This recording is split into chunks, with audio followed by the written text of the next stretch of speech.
He is worthy of our praise. And we're not just saying that this morning. Hey, it's so good to be back. It's so good to be back this year. This is my first time leading in 2019, and I'm just extra rejuvenated, yes, and excited to be back. Over the holiday, I got to just hear a lot of sermons, a lot of podcasts, a lot of just rest and soaking in. And I had a revelation that just kind of hit me, and I feel the responsibility that if it's revealed to me, that I need to reveal it to you. I can't keep it from the church. Yeah, and the revelation, it might be simple to you, but the idea that Lucifer was a worship leader. He was a worship leader that wanted praise for himself, but God created him in a way where he possessed 3 instruments within his body. And it was a string instrument, an air instrument, and a drum instrument. And I just thought, man, that's crazy. That's crazy. You know, you try to picture it. But the idea is when he was cast down from heaven, that God replaced Lucifer with us, with people to give him praise. I almost see, yes, I could just envision, God just, Lucifer's like, who's gonna worship you now? And God just took dirt from the earth and he said, I'm gonna create man. And he's gonna worship me, he's gonna praise me. But the crazy part is we possess those same instruments. And I want to make us aware this year. I want us to enter this year being aware of what we are here to do. We have vocal cords that are tightly strung like a string.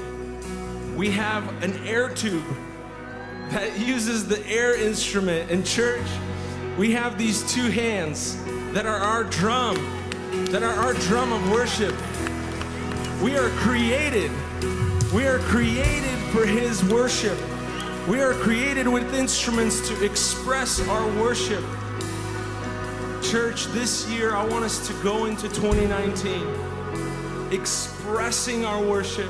I don't want us to pretend like, well, I'm not just the person that expresses. No, we express our gratitude, our worship towards the one who has won on our behalf, who has given us freedom, who said, I just want you to worship me. My desire is for you to worship me, to praise me.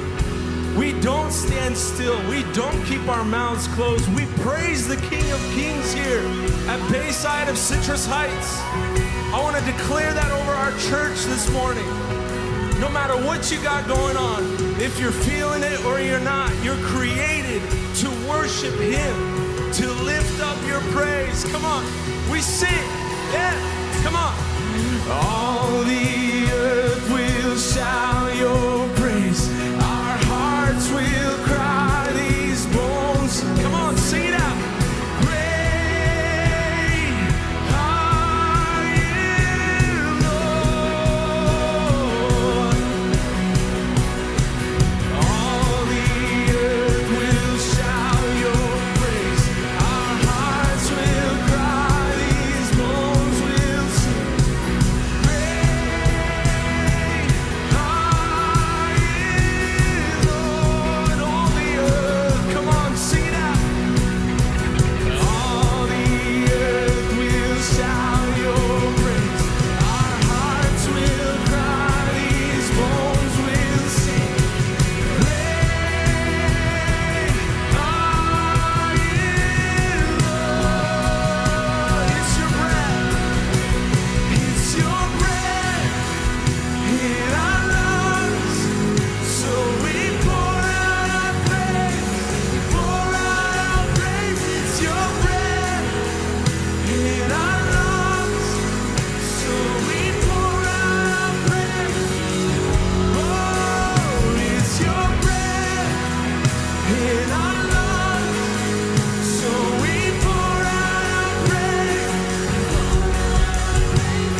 Hey, I want to do a little challenge. I actually didn't plan this, guys, but I see a beautiful group of people in the front row here who can't speak, who are doing silent language. And could we greet them this morning? There's about 5 people. As I watch them worship today, they're doing sign language and they're crying and they have tears in their eyes as they're worshiping the Lord. I want to challenge you today. If you have a voice, because these people don't. If you have a voice, would you lift it up? Would you raise it? Would you not hold it back? I challenge you this year to not pretend like you're worshiping just in your heart, but express your worship. It's not worship unless it's expressed. Can we try that one more time? Come on. On your behalf, all the voices in this place, come on. All the earth will shout. Come on, everybody.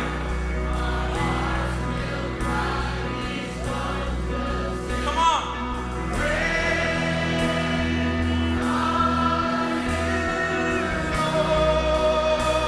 Yes, come on. You gotta out-sing the drums, come on.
Come on, great are you, Lord.